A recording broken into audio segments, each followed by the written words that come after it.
Stage 13 of the Tour de France. Unlucky for some on the ascension of the Liseronde. We're now getting up towards halfway through the race. This, the highlight programme brought to you by Eurosport.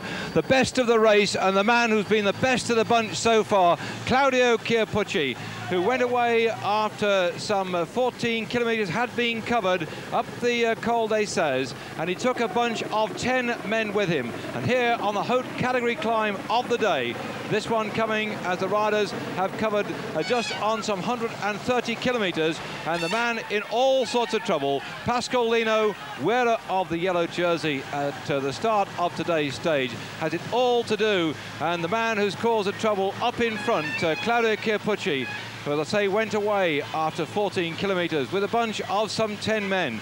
In that 10-men group, Ruiz Cabestany was in there. Jose Urati Zuberio for Benesto. Both those two riders doing a marking job on the polka dot leader. But he put on so much pressure amongst those 10 men, Sean Kelly, Gonzalez, Areta and Perez Garcia, all of Festina. They could not hold him. And now it's up to the rest to chase down the man in the polka dot jersey. One man who did aid the yellow jersey is now back with him. That's Zoronk of the RMO. For a short period of time, he stayed with that leading group as they came over the top of the Col des Sèzes. And then on the Gourmet de Roseland, it was Chiappucci who dealt the death blow to many people's hopes, because over the top after 70 kilometres, Chiappucci went away, beating Clavriola up the top of the climb. Ruiz Cabestany came over in third spot, and way down the mountain, the whole of the race was splitting under the pressure. And here we see the sort of damage that's been caused by the likeable Italian, and Ruiz Cabestany, who went over in third spot up the Gourmet de Roseland, now having great difficulty in holding the pace, because we are on the climb now of the Col d'Iseran. Some 130 odd kilometres have been covered of this race, which is covering 245 kilometres today. So something like 120 kilometres to go off the top of the climb. And Lino is responding. Further down the slope at the moment, still Indurain, Bunyo and a whole group of riders, and these are they who are now off the back of Lino, who is responding to the efforts of Claudio Chiappucci. But one has to ask, is he doing too much with Indurain, Bunyo, Miller, Tunisa, Broekink? All the top people are in this group, and Lino has had the audacity to go up there.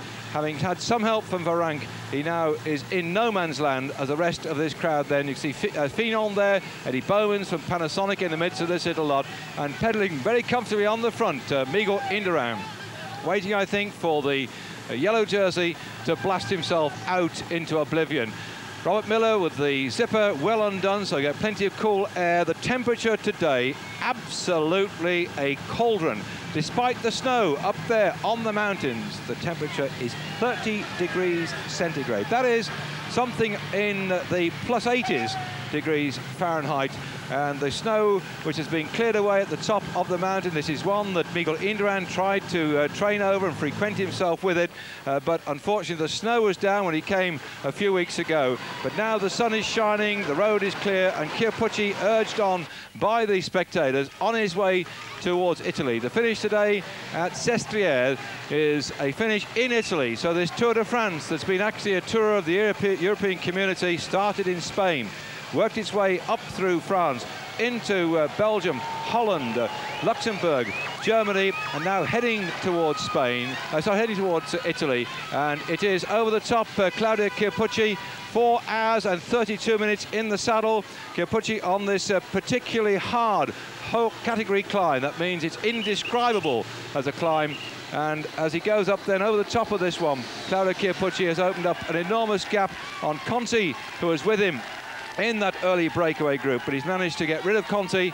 Look at them, see here, actually Varank, he's not that far down, nor is Lino, 2 minutes 29 seconds, and we're looking back down at the main field coming up. There's a stars and stripes in the background, but they're going to have to wave like crazy because Greg LeMond is taking an awful pasting. LeMond, who got seen off on the climb up towards the top of the Gourmet de Roseland, is losing time, and the last check we had was he was something like 15 minutes down, just coming up towards the top of that climb. So for Greg LeMond, he is in trouble. Another man in trouble at the back is Luc Leblanc. We're waiting for them to come into sight, because certainly Lino, Branc and Chiappucci and all those riders have set a very, very hot pace on a very, very hot day indeed. Off the top of this climb, a tremendous descent down right the way towards the valley. They are in fact going to descend for something in excess of 30 kilometres, and here LeMond well over 15 minutes down, in fact getting close on 18 minutes towards the top of this mountain. He's taken a battering in the past. He suffered on the Escabel, he suffered on the Grand Ballon, he suffered on the Col de Marie Blanche, and he is suffering today. He's 18 minutes down. We're going to take a short break as LeMond comes over the top, 18 minutes in arrears of Chiappucci, down the bottom of the hill already. The bottom of the valley, they've dropped off the Col d'Iseran. We're now in the flatter part coming towards the feed station, and at this particular point, the race having covered some 160 kilometres, they've brought back Pascal Lino, and in that group just about anybody who's anybody except for Greg LeMond, who we saw 18 minutes down on the top of the big climb of the Hawk category, and the other rider in all sorts of trouble is Luc Leblanc as well. So the one or two of the contenders for the crown, or to finish in the top 10, already finding it difficult. But the man really we must take our crash hats off to is Claudio Chiappucci. He went away on some 14 kilometres have been covered, and right now as they're heading in towards the feeding station and then back up towards the top of the climb, then Claudio Chiappucci, as we're looking at him now, has been away for something like 150 kilometres. That's somewhere around about 90 miles in English language. So try and translate these kilometres for you, but I can't really cope with the massive climbs. And let's see what he's got now. 4:34, and surely on his own, as they've just gone through the feeding station, that one man cannot hope to hang on, because at the feeding station at Lens-Villard, Claudio Chiappucci, with some 88 kilometres yet to go, knows that ahead of him there is the long climb up towards Sestrieres, where his countryman Fausto Coppi was the first to finish when we had a finish up on Sestrieres way back on the 6th of July in 1952. That was the stage from Bourg d'Oisans to Sestrieres, and they came via the Croix de Fer, the Galibert and the Montgenèvre, and on that day Fausto Coppi rode in to finish 7 minutes ahead of Ruiz. Ockers was at 9:33, Laguili 9:56, Bartali was 10 minutes down. That was a demonstration of Fausto Coppi, who would ride at the front just to show his superiority. Claudio Chiappucci does the same thing, but we look back here at some of the top riders. We just saw Bugno on the front, we saw up there too Miguel Indurain. They're the stylish, classy riders, but Claudio Chiappucci could be no more different than the great Fausto Coppi. He's a short, punchy, strong little rider, but he's following in the wheel tracks of that great Italian, the Campanissimo himself, who in 1952 not only won this stage, as on the left-hand side won the Audi riders from Italy, starts to surge away off the front.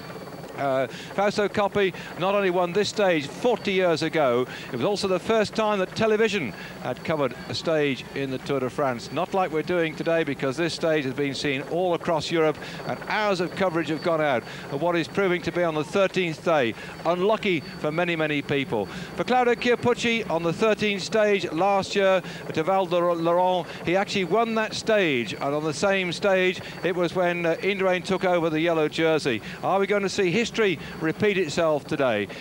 Fausto Coppi had no such problems, because when he won this stage in 52, he went on to win by the record distance ever of 28 minutes and 17 seconds. The Lanterne Rouge was 7¼ hours behind him, and of the 122 starters, only 78 finished. So there we are then, the field going around that lovely hairpin bend. Looking down there, we can see that looks like looks like Conti at the moment, who's moved himself up towards the front, and they're looking back to see what sort of response is coming from the main group, and up still in front, coming down all the time, still around about 4 minutes the lead for Claudio Chiappucci, but on his own. And these riders now beginning to eat into his lead. They're climbing the Col de Mont Cenis, and when they get to the top of this one, they will have covered 178 very hot, very hard and very hilly miles indeed, and there'll only be 76 kilometres to go. As an attack there, Rondon went through, taking Bugno on his wheel.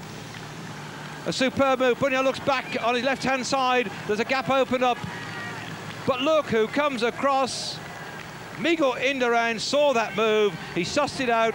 Bunyo looked to his left, thought he got rid of Indurain, but zonk onto that backfield. Indurain responded straight away, and these two are persisting. Bunyo still driving hard on those pedals, sitting there, holding the handlebars wide apart, getting maximum oxygen into his lungs as the Spaniard reaches down for a slightly lower gear and sits on his wheel. And look how clever he sits, just to the right-hand side of him. Well, 4:25, the gap down to Bunyo Indurain, the main group, including Pascal Lino, now at 5 minutes and 20 seconds. Well, the importance of that really is that here on the right-hand side of your screen, that rider in the blue and white Banesto colours, it looked like he could well take over the yellow jersey if he keeps this one up, because up over the top of this climb then of the Col de Mont-Cenis, Fausto copy, Claudio Chiappucci, going back a few years now, is the leader. He's certainly making a tremendous job of protecting that polka dot jersey. He's been in the saddle for 5 hours and 40 minutes and a few more points in the bag to keep that spotted jersey, which he successfully took last year, and is defending it now in no uncertain style.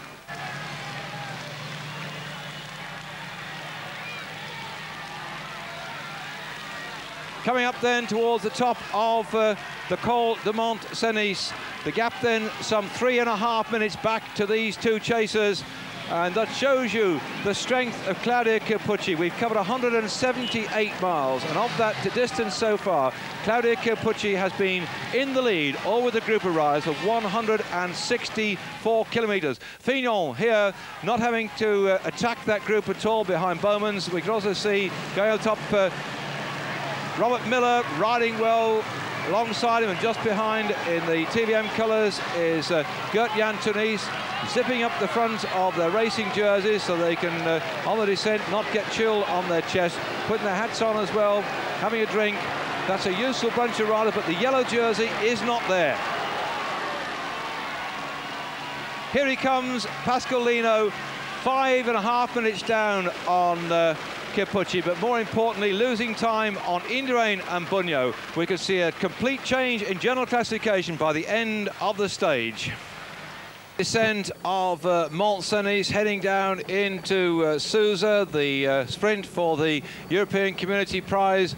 Then certainly the whole of the field has been splitting, and we've seen a tremendous burst of activity which has taken Hampson to join up at the chasing group at the moment. Then behind this one rider, the gap coming down all the time. Over the top of the climb, he had a 3 minute and 30-second lead. It went up to something in excess of 4.5 minutes, and bit by bit it's coming back down again. So as we're moving now onto the climb of the Sestrieres, this particular group behind him putting in a tremendous effort. Indurain just behind Bunyo. The gap is coming down all the time on Claudio Chiappucci. This, the final climb of the day. There is Hampson, who fought his way back, and also in there at the moment Franco Verno, winner of 2 stages in the Tour of Italy this year. Hampson just sitting on Indurain's wheel, also a previous winner in the Tour of Italy, as Indurain was this year. Looking back down the main group, the attack by Indurain and Bunyo has seen them get well away from this little group here. Still the yellow jersey hanging on for grim death, but Perini up in front of that field will not push on too hard. Gerarui on his wheel, and the RMO rider Lino has very little support now from the rest of his team. Only Varank hanging on for grim death. Craviola in there as well, doing the best he can, but this gives you some idea of the lead that this 4-man group has got in front. But still Claudio Chiappucci as we start up. In fact, it's Laurent Fignon that's gone away. Fignon has left the main group, as they're all now starting to find the pressures of riding now for something approaching 7 hours in the saddle since they started at 9 o'clock Central European time, heading in towards this final 20 kilometres of the race. And at this point then, Claudio Chiappucci still has that slender lead on the rest of the pack. The time check saying that at 4 men are at 2 minutes and 29 seconds. Here Fignon now joined by Rondo and Broekink are coming up towards the 20-kilometre banner as well, and their gap is something well over 4 minutes, around about 4:50.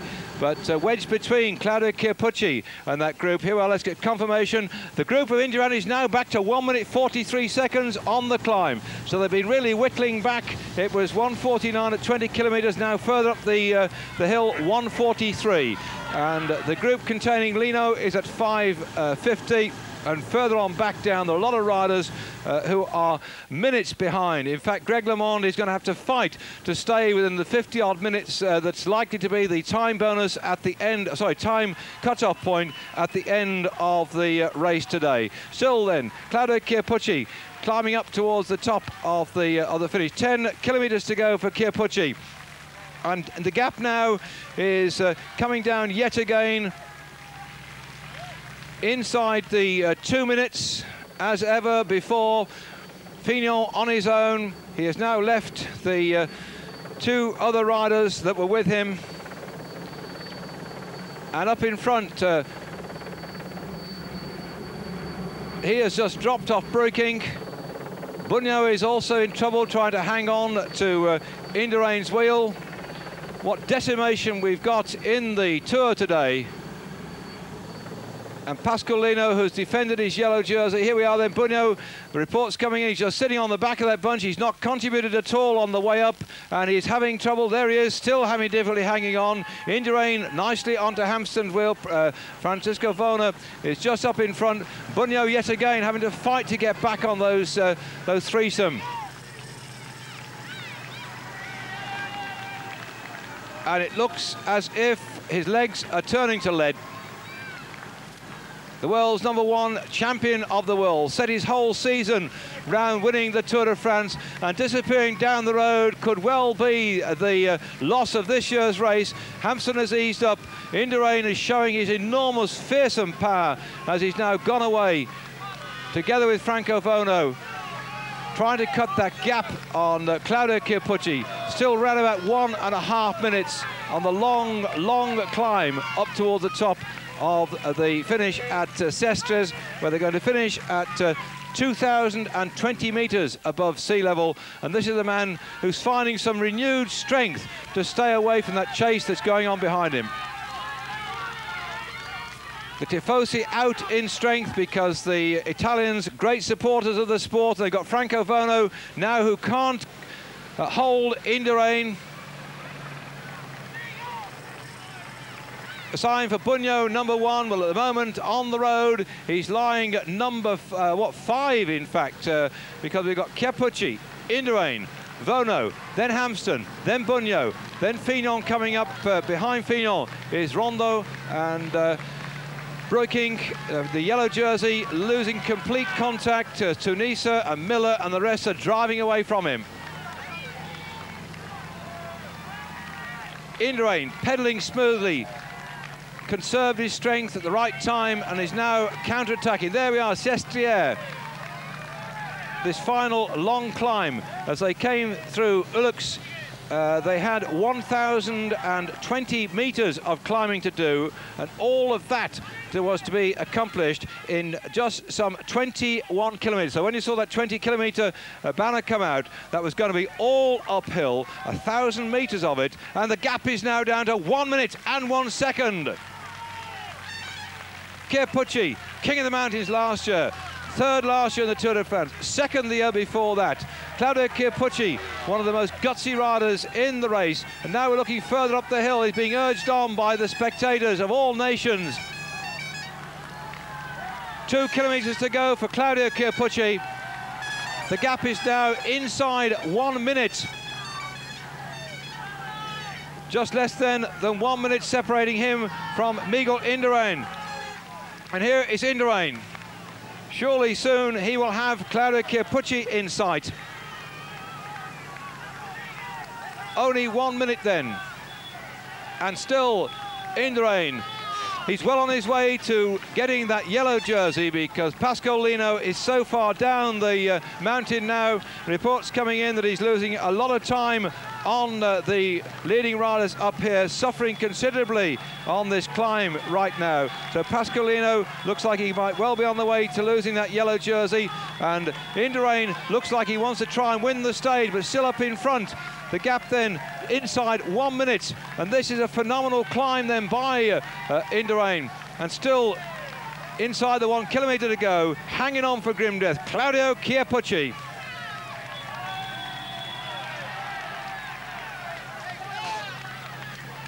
And here he is then, Chiappucci, still riding up towards the finish. The crowd absolutely elated by his fine performance. He won the 13th stage in the Tour last year, and Indurain took the yellow jersey. Are we looking at a repeat performance in this, the 1990-92 Tour de France?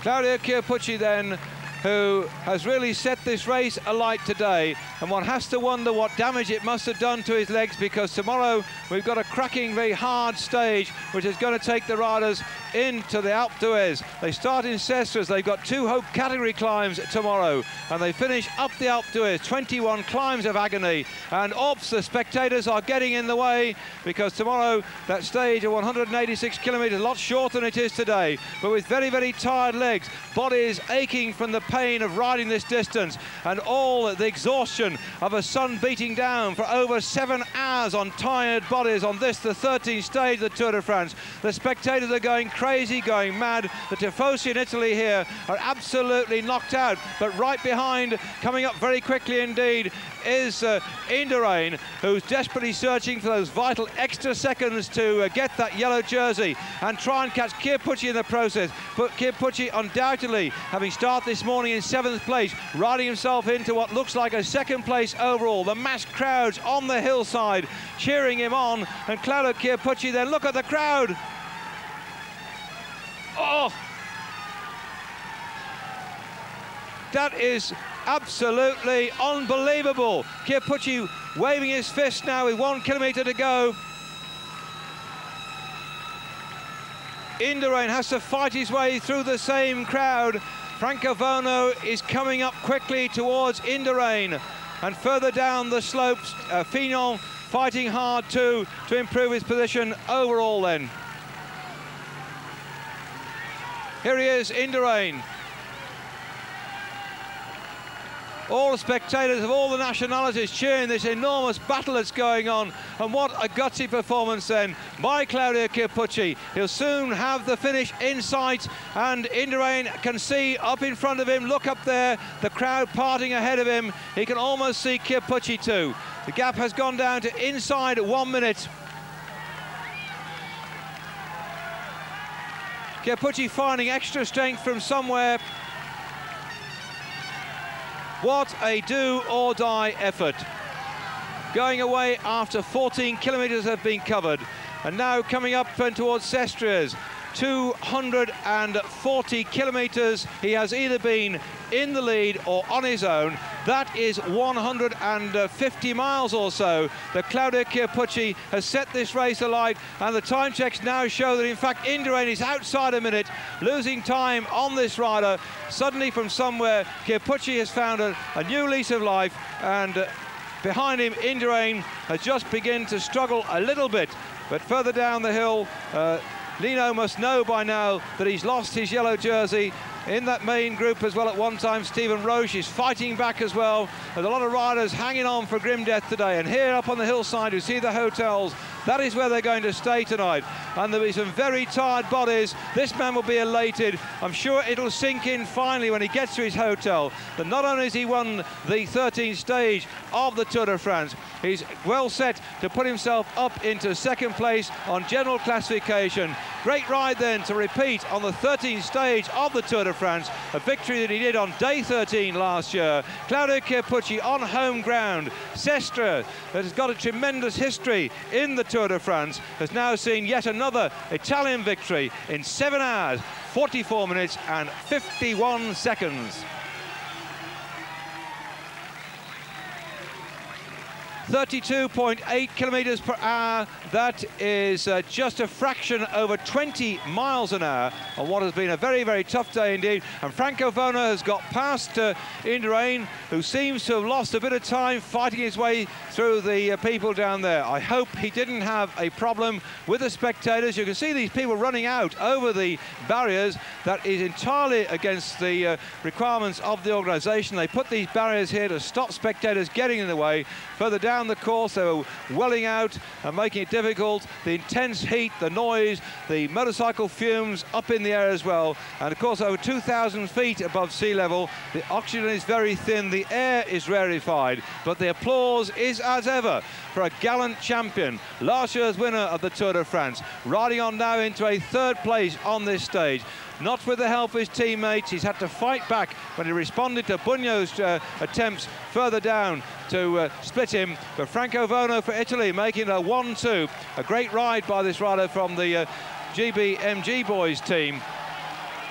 Some compensation for the sprinter Cipollini having retired from the race, but it's Italy 1 and 2. And that certainly is going to please this massive crowd, enjoying this sunshine, which is baking the spectators, baking the riders, and receiving the plaudits of the crowd. 1 minute 33 back then to Franco Vona. Here comes Miguel Indurain, on his way certainly to take the yellow jersey, just showing the strength that is in the legs of that Spaniard who took the yellow jersey on the prologue time trial. He kept it on his shoulders after last year's race for the prologue, but he lost it to Zuller on the first road day. But what a disappointment for Gianni Bugno, the world's #1, who has persistently set his whole season round the Tour de France, and here struggling at the moment to try and get into 4th place on the day. He certainly attacked Indurain, but Indurain has gone over the line well in advance, 1 minute more. Surely, by the time Indurain has gone across the line, looking back down to Bugno, the watches here show that Bugno has lost at least a minute at the moment on Miguel Indurain. And there we are, 2:26. He looks absolutely exhausted. Champion of the world has got to wonder where he can get extra strength from, because Indurain, that superb time trial, as we have another time trial of some 64 kilometres yet to go, a couple of days before we go into Paris, and anybody who wants to battle with Indurain must have at least 2 or 3 minutes ahead of him on the time trial. Fine ride then by Andy Hampsten coming in now. He's going to be over 3 minutes down on Claudio Chiappucci, winner of the stage. But Andy Hampsten, winner of the Tour of Switzerland in the past and the winner of the Tour of Italy, showing that strength is coming back into his legs. Good to see the Motorola rider now riding into 5th place. He's undoubtedly going to move up on the overall classification. He was well down this morning, Andy Hampsten, in 21st place. This will certainly put him in the top 10. And Laurent Fignon, well, what can you say about this battler? Twice winner of the Tour of France, winner also of the Tour of Italy. Showed us that he can still win stages in the Tour when he took that one from Strasbourg to Mulhouse. He's coming in now, something in order of well over 5.5 minutes down on Claudio Chiappucci. But yet again, that's going to lift him up the general classification. Laurent Fignon started this morning in 10th place. He can do nothing but go better still. And some of the people that lost out today are Pasqualino, unfortunately, and Greg LeMond, who started this morning in 5th place.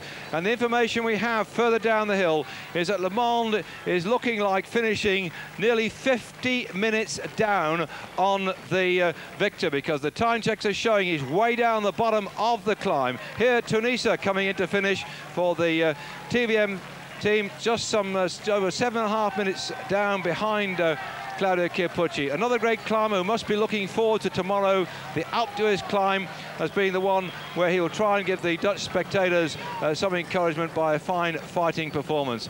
And a long, long way back there, poor Pasqualino now no longer has the yellow jersey, as Pedro Delgado rides up into 8th place ahead of Stephen Rook's 9th and Francisco Molon in 10th spot.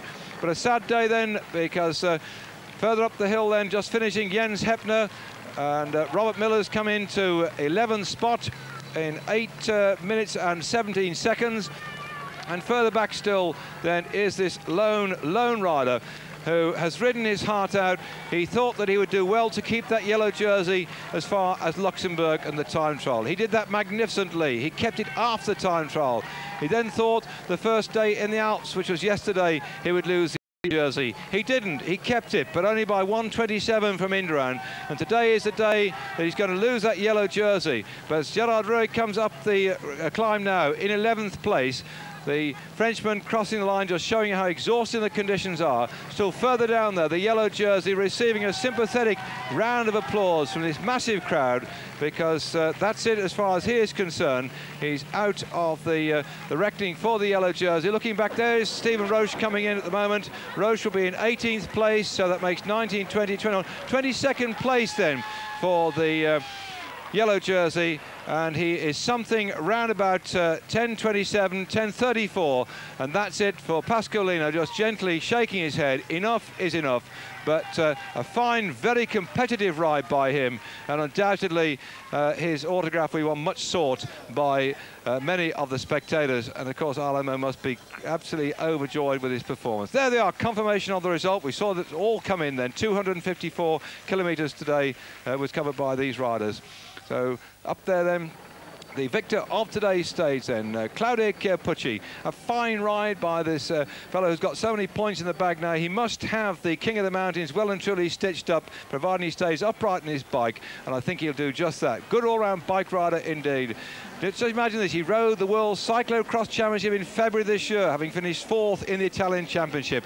He's been riding on the track as well. He rides on the road. He always rides with guts and determination. And today, crossing the line here, after 254 miles have been covered in Sestrieres, he covered 240 kilometres of that, either on his own or in a main group. You imagine some 150 miles out there in blazing hot sunshine. But the victor really didn't get the stage and came in 3rd place. Is undoubtedly this man in yellow, Miguel Indurain, who won the race last year, and Claudio Chiappucci, who had everybody, I think, rooting for him at the finish, but lifted him up because he nearly got caught on that climb up in towards the finish. There we are then, confirmation of the overall general classification. Great ride by Roche, he still hung on, he is in 6th place, and up there too in the top 20, Robert Miller is in 15th place.